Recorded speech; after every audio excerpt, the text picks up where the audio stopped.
இந்த நோன்பு நமக்கு ஏன் கடமையாக்கப்படுகிறது, நோன்பினுடைய நோக்கம் என்ன, தாத்பரியம் என்ன என்பதையும் சிந்திச்சு பார்க்கணும். இறைவன் திருக்குறான்ல தெளிவாக சொல்லிவிட்டான். எந்த அறிவுஜீவியும் நோன்பு நமக்கு ஏன் கடமையாக்கப்பட்டது என்று சிந்தித்து அதனுடைய நோக்கத்தை புரிந்து கொள்ள வேண்டும் என்பதற்காக ஆய்வு மேற்கொள்ள வேண்டிய அவசியமே இல்லை, அதுக்கான தேவையே இல்லை. குர்ஆனில் தெளிவாக அல்லாஹ் பகிரங்கப்படுத்தி விட்டான். இந்த நோன்பு உங்கள் மீது கடமையாக்கப்பட்டது எதுக்கு? லஅல்லக்கும் தத்தக்கூன், நீங்கள் அல்லாஹ்வை அஞ்சி நடந்து கொள்ள வேண்டும் என்பதற்காக, இறையச்சம் ஏற்பட வேண்டும் என்பதற்காகத்தான் நோன்பு உங்களுக்கு கடமையாக்கப்பட்டது. இறையச்சம் தான் நோன்பு கடமையாக்கப்பட்டதனுடைய நோக்கம். அதை தாண்டி வேறு நோக்கம்லாம் கிடையாது. இறையச்சம் தான் நோக்கம்னா எப்படி இந்த நோன்பின் மூலம் நமக்கு எப்படி இறையச்சம் ஏற்படும்? நோன்புல நாம் எல்லோருமே இறையச்சத்தை சாதாரண நாட்களில் உணர்வதை விட கூடுதலாகவே உணர்வோம். அல்லாஹுடைய பயத்தை. இறையச்சம்னா என்ன? அல்லாஹ் நம்மை கண்காணித்துக் கொண்டிருக்கிறான். இறைவன் எனது செயல்களை, எனது பேச்சுக்களை, எனது நடவடிக்கைகளை உன்னிப்பாக கவனித்துக் கொண்டிருக்கிறான். இறைவன் என்னை கவனிக்கிறான் என்கிற உணர்வை பெற்று அதன்படி அதற்கேற்ப நான் நல்ல விஷயங்களை பேசணும், நல்ல காரியத்தில் ஈடுபடணும். அந்த உணர்வை அல்லாஹ் கவனிக்கிறான் என்கிற உணர்வை பெறுவதுதான் இறையச்சம். அது நோன்பு காலத்தில் பெறுகிறோமா இல்லையா? ஏனைய நாட்களில் பெறுவதை விட நோன்பு காலத்தில் குறிப்பிட்ட நேரத்து காலையிலிருந்து மாலை வரை சாப்பிடாம உண்ணாம பருகாமல் இருக்கிறோம். அப்படி இருக்கின்ற பொழுது நம்ம எவ்வளோ பல நேரங்களில் நாம் தனிமையில் இருந்தும் கூட உண்ணுவதற்கு வாய்ப்பு இருக்கு, பருகுவதற்கு வாய்ப்பு இருக்கு.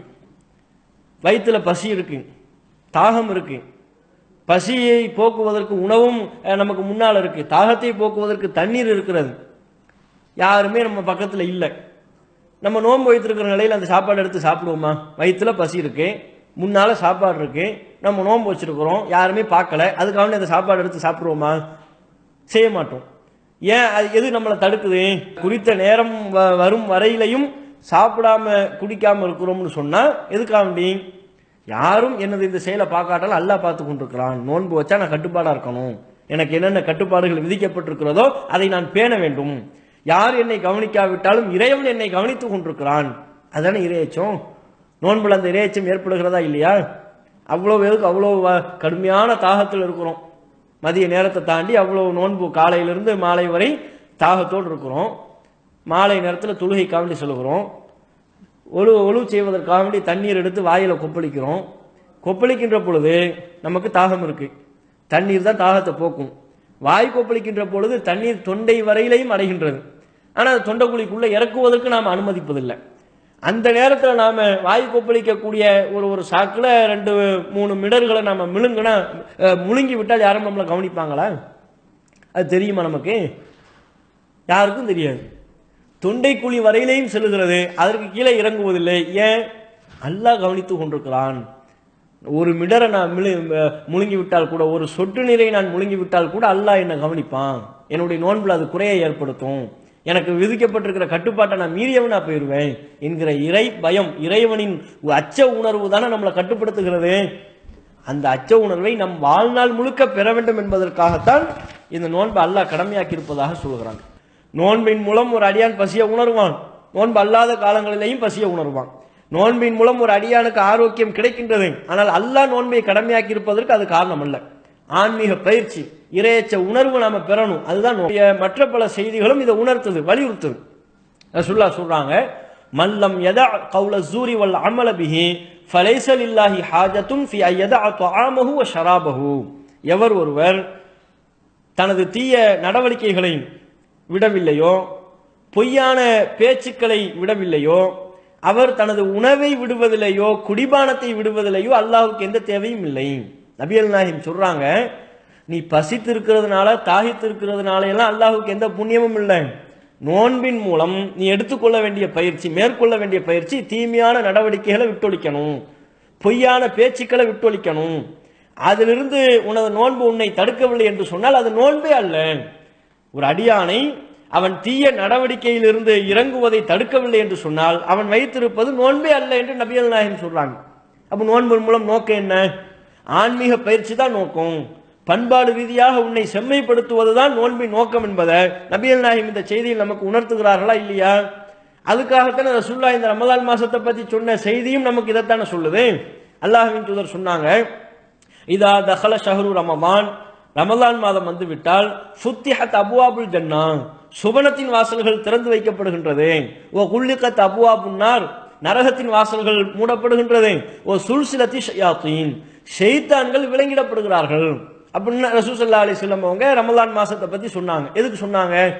நோன்பினுடைய நோக்கம் நீ சுபனத்தை அடையணும், நீ கட்டுப்பாடாக இருந்து இறைவன் உன்னை கவனிக்கிறான் என்கிற உணர்வை பெற்று இறைவன் உனக்கு விதித்திருக்கின்ற கட்டுப்பாடுகளை எல்லாம் கடைபிடித்து இறை அருளை பெற்று மறுமை நாளில் சுபனத்திற்குள் நுழைய வேண்டும் என்பதற்காகத்தான் நபிகள் நாயகம் இந்த செய்தியை நமக்கு சொல்றாங்க.